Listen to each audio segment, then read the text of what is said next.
Direct. Ça mériterait d'être une petite musique de fond. Je peux chanter. Et un micro. Ouais, il y a un micro en plus. C'est bon. On est parti. Merde. Attends, C'est tout bon, on est en ligne? Ouais. Vous vérifiez le son. Est-ce que notre ingénieur son, Maxime, peut nous dire que c'est OK? Le son est OK? Je sais pas si Bonjour à tous, bienvenue dans notre nouveau live avec Thibaut, Salut tout le monde. mon acolyte. Et aujourd'hui, on a invité Mathieu Joigny, Bonjour à tous. gérant de la société 2G Génie Géologique. Très bien. Voilà, 2GG, hein. J'ai bien articulé, qui est notre partenaire bureau d'études de sol, qu'on sollicite sur chacun de nos projets.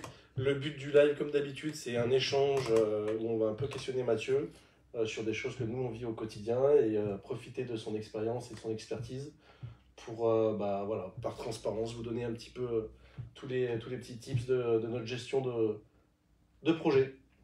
Donc on pourrait commencer par études de sol, du coup. Quand, comment, pourquoi, pour qui Si Alors, on part d'un cas généraliste où il y a quelqu'un qui a un projet. Il a un projet, l'étude de sol, c'est quand? Alors, il y a différents phasages. Ouais.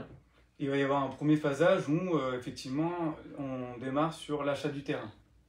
Alors, selon dans la configuration dans laquelle on est, on va avoir une première étude de sol à faire, qui est l'étude G1, qui est l'étude de sol qui est devenue obligatoire dans le cadre de la loi Elan. Oui.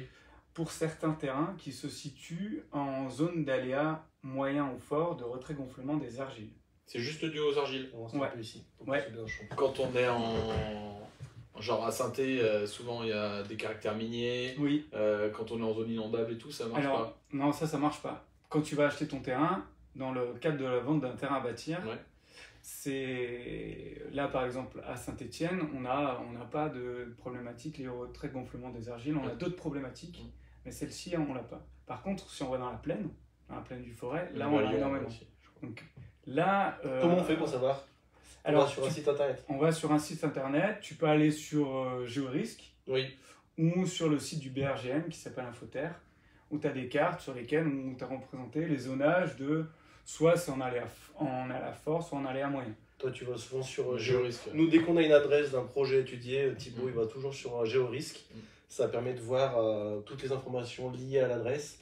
Et notamment, si le vendeur, moi ce que je comprends, si le vendeur du terrain est dans l'obligation de faire une étude G1 AVP. Voilà. Non, ESPGC exactement. Allez, à bientôt ceux qui sont partis. Alors pourquoi ESPGC? Non mais là, on est là pour vulgariser un peu En fait, ça veut dire étude de site et principes généraux de construction. D'accord. On va rester sur G1. Oui, c'est la G1. Voilà, G1. Et c'est le vendeur qui doit la fournir au compromis de vente. Ok. C'est souvent les notaires qui sont très avertis par rapport à ça. Ou plus ou moins, Plus ou moins. Alors souvent, le notaire est averti. Mais en général, oui, ce sont les notaires qui vont informer le vendeur et l'acheteur. Oui, nous après on le sait. Nous on le sait, on va vérifier, on le dit, ou on te demande. Ouais. Après on est là en conseil. Soit vous êtes vendeur d'un terrain et à ce moment-là on vous dit si c'est obligatoire ou pas. Soit vous êtes prospect et vous êtes en vue sur un terrain. Et nous, on anticipe toutes ces choses-là et on vous dit est-ce que vous avez déjà l'étude de sol? Oui, non. Est-ce que ça vous l'a payé? Oui, non. Et après, en fonction de ça, vous pouvez aller signer un compromis assez sereinement parce que tout a été vu en amont, quoi. Ensuite, qu'est-ce qui se passe? Et c'est souvent là que nous, enfin moi je me positionne en tant que client, on nous parle de G1 fait par le vendeur. Et nous, on arrive avec Neo Habitat et on dit on a besoin d'une G2 Pro dans le cadre, ça je connais par cœur, dans le cadre de nos garanties avec AXA, pour notre garantie d'assurance dommage ouvrage, intégrée ou pas dans notre contrat. C'est une mention obligatoire, ça permet là de mieux définir les sols, vulgairement, et la descente de charge, le poids de la maison sur le terrain. Et là, on va rentrer dans la partie un peu plus technique. Autant la G1, on va avoir une description géologique plus généraliste, on va définir un contexte, on va dire si oui ou non il y a de l'argile sur ton terrain, si oui ou non c'est un terrain qui est sensible au phénomène de retrait-gonflement, on va rester là-dessus. La G2, là on va rentrer dans le vif du sujet, pourquoi on fait une étude pour la construction. Et de quoi on a besoin pour construire, c'est d'avoir les caractéristiques mécaniques du sol.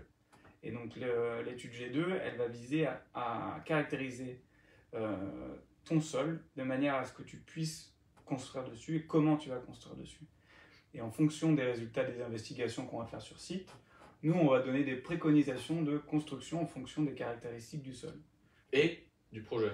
Et du projet. Ouais, okay. Oui, c'est pas pareil si on fait une maison de plan-pied ou un R+6. Exactement. Et on fait pas pareil si c'est une maison en ossature bois ou si c'est une maison en béton. Exactement, ouais. Par rapport si au un poids. Sous-sol, pas de sous-sol. Ouais, okay. Enfin, et aussi, voilà, le terrain, la configuration du terrain. On va donner aussi des préconisations sur les terrassements à réaliser, comment il faut les réaliser. Et on le fait aussi, je mets juste une petite précision, on le fait aussi sur les zones de piscine. Parce qu'on se dit souvent, les piscines, les clients se disent non, mais ça va pas de la construction.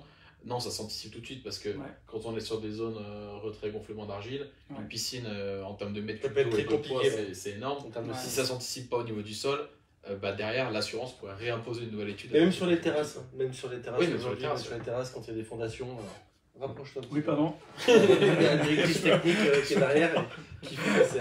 Donc ça, c'est quand même un paramètre important. Et si on met une petite pause par rapport à cette étude, c'est lié vraiment à nos contrats. Donc nous, c'est des devis en direct client. À chaque fois, tu fais des devis aux clients qui te payent directement. Parce que l'étude G2 Pro doit être au nom des clients. Donc ça, c'est quand même au nom du maître d'ouvrage. Au nom du maître d'ouvrage. Oui, c'est important. Les clients qu'on a par rapport à la garantie qui va suivre derrière. Et nous, aujourd'hui, Thibaut, quand il dessine et qu'il chiffre un projet, souvent, on n'a pas forcément l'étude G1 des fois, si on n'est pas dans les contextes qu'on a dit tout à l'heure, et la G2 Pro. Donc ça veut dire qu'on fait un estimatif par rapport aux fondations. Et c'est là le grand mystère des plus-values. C'est-à-dire que si on est dans un bon sol, aujourd'hui le hors-gel, c'est moins 80, moins 90. Exactement. Dans la région Rhône-Alpes, oui, c'est ça. Voilà, exactement. Après la montagne, je suppose que c'est un peu plus... C'est un peu plus, on est plus à 110. À partir d'un certain niveau d'altitude, tu vas augmenter ton... Oui, voilà. Ça paraît logique. Par rapport au gel, ça paraît logique. Ouais. Donc nous, on chiffre par rapport à ça, et dès qu'on a l'étude G2 Pro, ça permet de conforter notre prix. C'est-à-dire que si le sol est bon, on ne descend pas plus bas les fondations, c'est technique, on reste à 90. Si le sol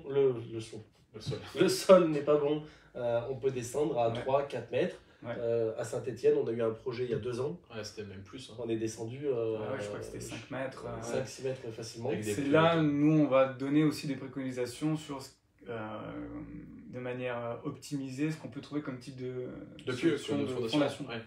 Il peut y avoir différents types de solutions, ça peut être des micro-pieux, ça peut être des techno-pieux, ça peut être des puits à l'intérieur. Il y a différentes sortes de solutions possibles. Pour voir l'impact financier qu'il y a derrière. Ouais. Après, nous, aujourd'hui, par expérience et parce qu'on connaît le secteur sur lequel on construit, on prévoit systématiquement vide sanitaire, tout le temps à moins 80 cm dans le sol. Si on voulait jouer au moins 10 ans dès le début, on pourrait se dire, non, mais on se met à terre plein, et dès le début, on sait que tu as 90% de tes résultats qui nous imposent une étude et un vide sanitaire. C'est régulier, c'est régulier. Ouais. Et c'est vrai que le vide sanitaire, c'est vraiment une bonne garantie. Moi, je le vois par expérience. Ouais. C'est... sur les dallages sur terre-plein, donc ça, pour expliquer aux gens, dallage sur terre-plein, c'est il y a de la terre, on met un hérisson, enfin c'est du petit caillou, on met un petit dallage avec un petit ferraillage tout simple, et on coule dans les 4 murs autour de la maison. Donc là, si le sol peut bouger, nous on déconseille ça, parce qu'aujourd'hui, le retrait gonflement est en train de toucher toutes les régions. Je ne veux pas faire mon écolo, mais avec le réchauffement climatique, ça va être de pire en pire. Ça va être de pire en pire. Ça sera bientôt le sud dans 50 ans. Oui, il va y avoir des fluctuations de température qui vont être... Donc le sol est le premier touché.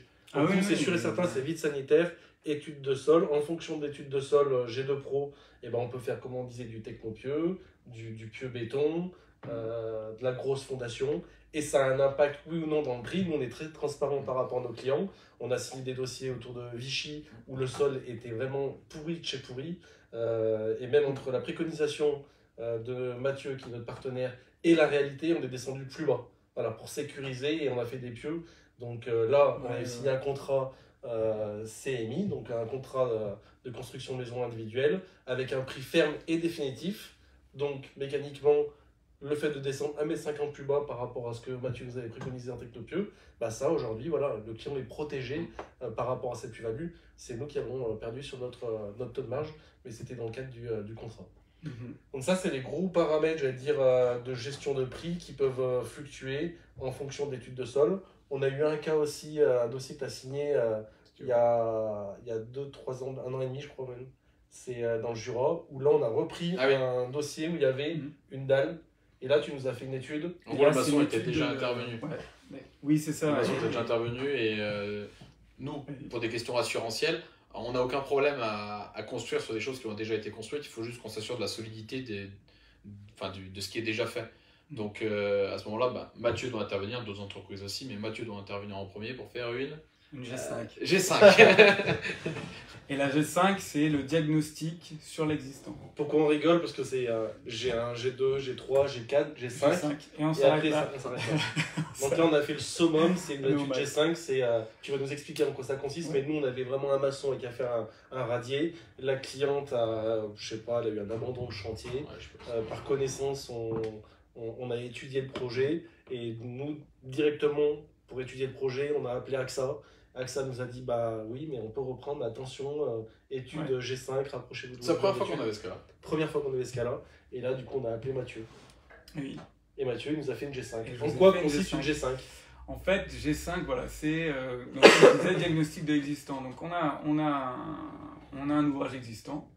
On n'a pas d'idée sur comment ça a été fait. Nous, on va venir faire des sondages, on va faire des reconnaissances de fondations. On va venir tester le sol et on va voir si effectivement les fondations qui ont été réalisées sont en adéquation avec le sol qui est en place. Si oui ou sinon, on peut derrière poser notre projet sur ce qui a été fait. Et du coup, c'est quoi? Vous creusez avec une pelleteuse au bord de... Oui, alors on vient avec une mini-pelle, on va creuser tout autour et après on va faire des investigations comme si on faisait une G2. D'accord. Comme s'il n'y avait rien sur place. Comme s'il y avait rien sur place. À côté de la Et fondation. moi je dis, voilà, en fonction des résultats des sondages, moi j'aurais fondé mon ouvrage comme ça. S'il se trouve que effectivement ce qui a été fait, ça a été fait de manière correcte dans les règles de l'art et en fonction de justement une bonne adéquation avec le sol, on peut se mettre dessus, pas de problème. Okay. Et celui qui a un projet d'agrandissement, parce que je vois il y a de plus en plus de clients qui ont cette logique, soit de démolir, soit d'agrandir un bien existant, c'est la même chose. On récupère les 4 murs de la maison, tu fais un pénétromètre plus pelleteuse et il y a deux choses différentes, ouais. Soit si on parle de l'extension. Ouais, extension. Nous, souvent, l'extension, ce qu'on fait, on fait quand même une reconnaissance de fondation pour voir quand même l'interaction de nos futures fondations par rapport à l'existant. Oui. Parce que ça, c'est une donnée à prendre en compte. Ah oui, et comme si on construit en limite. Ouais. Je pars un peu dans tous les sens, mais ceux qui me connaissent, ça choquera personne. Ouais. Vas-y, on reste sur l'extension. Mais oui, ce principe-là, c'est un peu le même principe. C'est-à-dire qu'il faut qu'on sache un peu ce qui existe et comment c'est fait. Et en fonction de ça aussi, nous, quand on va construire notre extension, qu'on n'ait pas de mauvaise surprise. Oui, bien sûr. C'est-à-dire qu'on puisse nous anticiper comment implanter nos fondations de notre extension par rapport à ce qui est existant, pour pas qu'on ait de mauvaises interactions entre les deux. Oui, bien sûr. Il faut désolidariser la maison et l'extension. Il y a un sujet de fondation qui est central. Oui, exactement. Ouais. Oui, si on ne veut pas derrière avoir de sinistre derrière, c'est ça qui est important. Qu'on puisse vraiment savoir sur quel pied danser. Tu viens de parler de sinistre, pourquoi on fait tout ça, pourquoi on parle d'AXA, pourquoi on fait ce live par rapport aux études de sol, parce que c'est quand même primordial. Pour bien démarrer un dossier, les fondations c'est la base, mais aussi pour bien vous vivez après les garanties décennales. Évidemment, il y a les garanties de 10 ans, mais après les garanties, que votre maison ne tombe pas en friche ou qu'il n'y ait pas des sinistres derrière. Parce que s'il n'y a pas ces études, vous êtes pour moi déjà inassurable. C'est jouer avec le feu de ne pas faire ces études. Il y a certains notaires qui refusent les ventes. Déjà. Et combien ça coûte, juste qu'on parle un petit peu budget? Alors, évidemment, on sait les budgets, mais combien ça coûte une étude G1 par exemple? Une étude G1 pour la région. Non, on est sur une fourchette. Oui, on est sur les fourchettes. Tu vas moi, j'en vais parler en TTC parce que c'est ce qui va parler aux gens. On va être entre 900 et 1100 euros. Ok. Donc, ça, c'est souvent la G1 des vendeurs qui la payent dans le cadre de leur vente. Oui. Et une étude de G2 Pro. Une étude G2 Pro, là la fourchette est un peu plus haute, on sera plutôt aux alentours de entre 1006 et 2000 euros, voire plus, en fonction du projet. Ça peut même monter jusqu'à 3-4 000 euros. Quoi. Oui, parce que si le projet, si c'est une maison de 90 mètres carrés, et une maison de 300 mètres carrés sur le sol, il va faire plusieurs sondages. Parce que le sol, en fait, on sait que sur 10 mètres, tu peux avoir des veines de rochers ou des veines de... Il n'y a pas de vérité générale. Il n'y a pas de vérité générale sur un sol, sur un même terrain. Oui, c'est important d'avoir un maillage un peu plus important, étant donné qu'on étanche, qu'on a un projet qui s'étend sur toute la surface de notre parcelle. Nous, ce qu'on aime bien faire aussi, et je pense que c'est ce que vous avez dû voir pas mal sur nos rapports, c'est faire des coupes géologiques sur lesquelles on va reporter le projet. Ça parle aux clients et ça parle aussi aux professionnels du métier. Tout de suite, on comprend que là le rocher il est, on va dire, sous la fondation, non, là il est à 4 mètres. Oui. Mais au moins on a une visibilité, on voit à peu près de quoi on parle. C'est vrai que souvent c'est pas très... on a un métier qui est pas très parlant. Et, Pas du tout. Qui n'est pas visuel en tout cas. C'est pas visuel. On reçoit un rapport de 5-6 pages, et c'est vrai moi pour habitude je lis souvent les conclusions parce que voilà, j'ai beaucoup d'informations à traiter. Notre conducteur de travaux, Louis, t'appelle régulièrement, et on sollicite même Mathieu pour des visites, parce que nous c'est tellement un agent important, et on fait aussi des photos pour nous protéger, parce que du coup nous on sous-traite toute la partie mise en œuvre à notre réseau d'artisans. Donc on a un terrassier qui va faire un trou, on a un maçon qui va couler, et nous notre enjeu c'est qu'on soit au bon sol quand on fait le trou, mais pas trop non plus, parce que vous avez compris, si c'est trop et qu'on passe au lieu de 10 mètres cubes de béton et qu'on passe 20 mètres cubes, je vais payer le double. Donc, mais on n'est pas là pour minimiser aussi, donc c'est un juste milieu. Et souvent on fait appel à toi.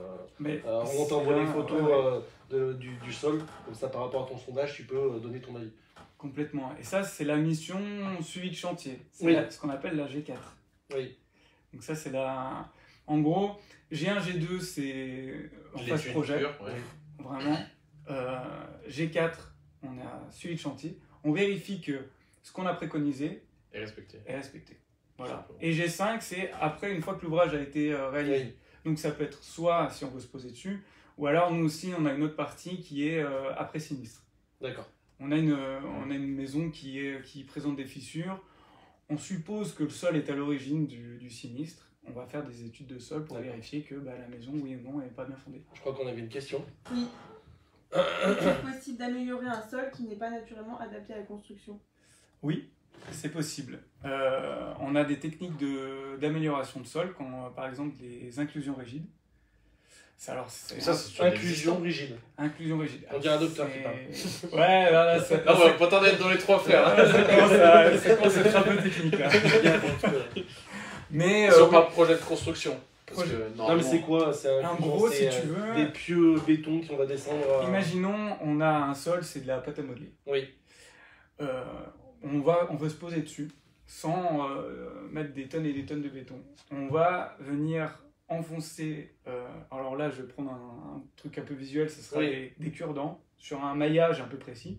On les enfonce, ta pâte à modeler, elle devient rigide. Oui. Et tu peux te poser dessus. D'accord. L'inclusion rigide, c'est ce principe-là. On va mailler tous les 2-3 mètres et on va venir forer, on va injecter du béton sur 4 à 6 mètres. On va essayer de récupérer la couche qui n'est plus molle, entre guillemets, qui est un peu plus rigide. Et on va faire ça sur tous les 3 mètres, sur toute l'emprise du projet. Et tu peux poser tes fondations dessus et tu peux poser ton dallage dessus si tu veux aussi.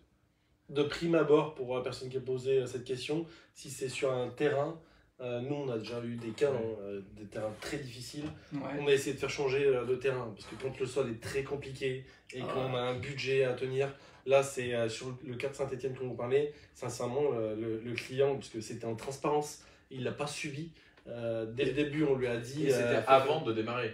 C'est toujours avant de payer la première facture à qui que ce soit, hormis à toi. Alors, cette technique-là, elle marche bien pour des bâtiments avec des grandes surfaces, type bâtiment industriel. Oui. Pour de la ville individuelle, je ne l'ai jamais fait. Oui. On peut faire aussi ce qu'on appelle de l'injection de résine, où là, on va venir... alors, ça marche plus dans les zones argileuses, mais c'est pareil.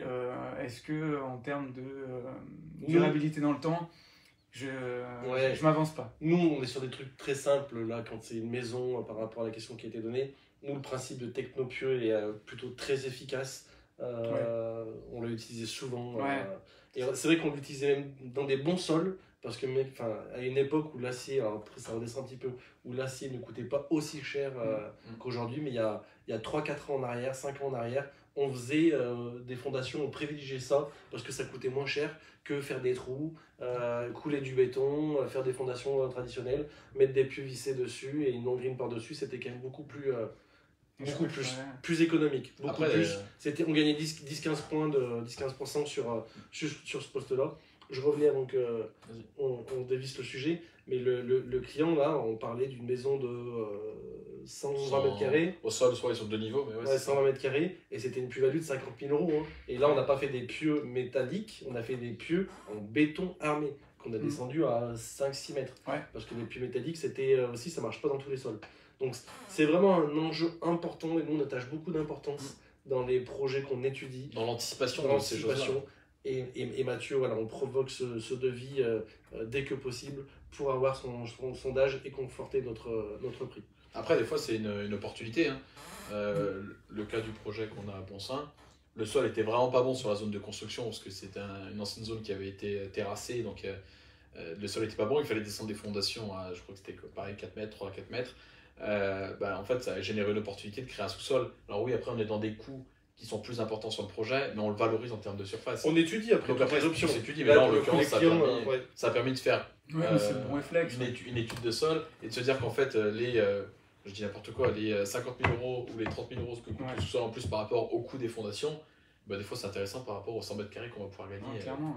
Donc, Adapter son projet au terrain et pas faire l'inverse. Ouais, voilà. Là, tu es sûr que tu es gagnant. C'est toujours ce qu'il faut penser, adapter le projet au terrain, qu'il soit en pente, qu'il soit avec un sol un peu difficile. Tu sais que tu vas optimiser derrière et que tu vas pouvoir avoir un truc qui tient la route, clairement. On a parlé de G1, G2, G4, G5. La G3. Si vous posez la question. Oui, partie de la G3. Moi, c'est 20 ans que je suis là-dedans. On l'a peut-être déjà dit, mais j'ai pas retenu parce que je pense pas que c'est un truc. Non, je crois que G3, on l'a pas dit. Non, G3, on l'a pas dit. Alors là, G3, qu'est-ce que c'est? C'est souvent, nous, on l'a fait pas ou peu. C'est souvent dans le cadre d'ouvrages un peu spéciaux, comme les ouvrages de soutènement type paroi berlinoise, paroi clouée. Ça va être un dimensionnement de cet ouvrage-là. Okay. Ça va marcher pareil aussi pour les fondations spéciales, où tu vas avoir une notion. Alors, souvent, cette G3, elle est réalisée par l'entreprise spécialisée. En interne. Exactement. Ça concerne moins la maison individuelle, parce que là, tu as parlé peut-être chinois, paroi berlinoise. Oui. C'est quand on fait des parkings souterrains ou des immeubles dans les villes, c'est des parois où ils creusent et ils coulent en même temps un mur. En gros. Pour protéger le voisinage, en fait. Exactement, pour maintenir tes terrains pendant la phase chantier. Ouais. Ça peut être soit en phase chantier, donc on appelle des soutènements provisoires. On va maintenir les terrains en mettant ces ouvrages en place, de manière à ce qu'on puisse réaliser notre chantier en toute sécurité. C'est ce qui nous permet de construire, quand on est en ville, que ce soit Saint-Étienne ou Lyon, c'est ce qui nous permet de construire en limite séparative, alors qu'en limite séparative, il y a déjà un immeuble. Voilà. Ouais, complètement. Et parois cloutées, nous on a étudié le cas sur des projets à Saint-Galmier, où le terrain était tellement en pente, et on faisait un sous-sol et un rez-de-chaussée. Et au-dessus, il y avait des maisons. Ouais. Donc ça menaçait potentiellement de faire un glissement de terrain. Et donc là, on faisait parois cloutées, ce qui génère des coûts importants, mais on n'a pas le choix pour sécuriser le projet. Ah bah oui, clairement. Oui. Surtout en phase terrassement comme ça. Donc on a balayé un petit peu toutes les études. Nous concernant par rapport à notre démarche, c'est vrai que c'est c'est des études qu'on met vraiment en avant et essayer de les faire le plus tôt possible pour garantir le bon chiffrage, le bon prix. On a parlé de terre-plein, de vide sanitaire. Vous avez compris qu'on est plutôt sécure quand on voit aujourd'hui tous les sinistres qu'il y a dans le sud de la France avec des terre-pleins et des fissures qui traversent la maison, qui traversent les murs. Le vide sanitaire, il protège un peu plus et quand on a des bonnes fondations, on est plus armé par rapport au changement climatique. Et l'étude de sol, nous après derrière, une fois qu'on a ce rapport d'étude de sol et qu'on a les plans d'archi, les plans techniques, les plans d'exécution qui sont faits, on vient la coupler à une étude structure qui va venir dimensionner nos murs en fonction du sol. Donc ça n'a rien à voir avec Mathieu, c'est sur la phase exécution, mais on est obligé de coupler les deux. Idem, c'est AXA qui va nous l'imposer pour sécuriser votre projet, c'est-à-dire que derrière, après, on est complètement blindé, et vous l'êtes aussi, vous êtes en pleine sécurité en sachant que c'est dimensionné pour. Exactement. Mais c'est important parce que c'est des choses qui coûtent de l'argent, mais qui sont obligatoires sur une phase chantier. Oui, obligatoire dans le cadre du contrat CMI. Sur les contrats de maîtrise d'œuvre, du coup, encore d'état séparés, où on est payé avec des honoraires. Ça peut être moins le cas chez certaines confrères. Projet, Nous, confrères, je parle. Et nous, on est plus d'avis de faire payer aux clients bureau d'études de sol, études structure béton, études structure bois. C'est comme un bureau d'études thermiques. D'ailleurs, je pense que le prochain live, ça sera sur la thermique. Parce que c'est quand même deux pôles importants. Voilà. L'étude de sol et la thermique de la maison, c'est des gros paramètres. Je ne sais pas si vous avez d'autres questions pour ceux qui nous suivent. En tout cas, c'était un plaisir. Partager. Partager, bien sûr. D'échanger avec toi, d'échanger au quotidien, mais je trouvais que c'était important que voilà, il y a un témoignage et une trace sur notre chaîne YouTube, enfin sur les réseaux et qu'on va reposter sur notre chaîne YouTube, que l'étude de sol c'est quelque chose de primordial. Que les gens soient avertis parce que c'est. Oui, on peut plus faire un seul projet. Exactement. Et que c'est pas une économie en fait. C'est voilà. On vous a donné la fourchette de prix.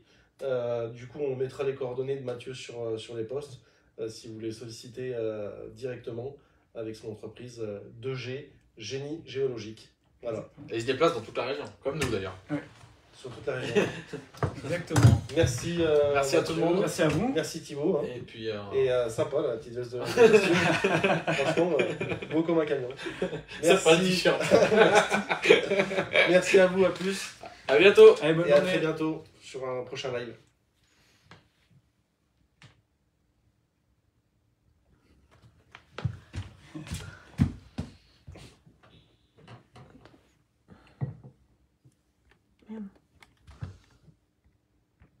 Vous pouvez bouger, je comprends. Ouais.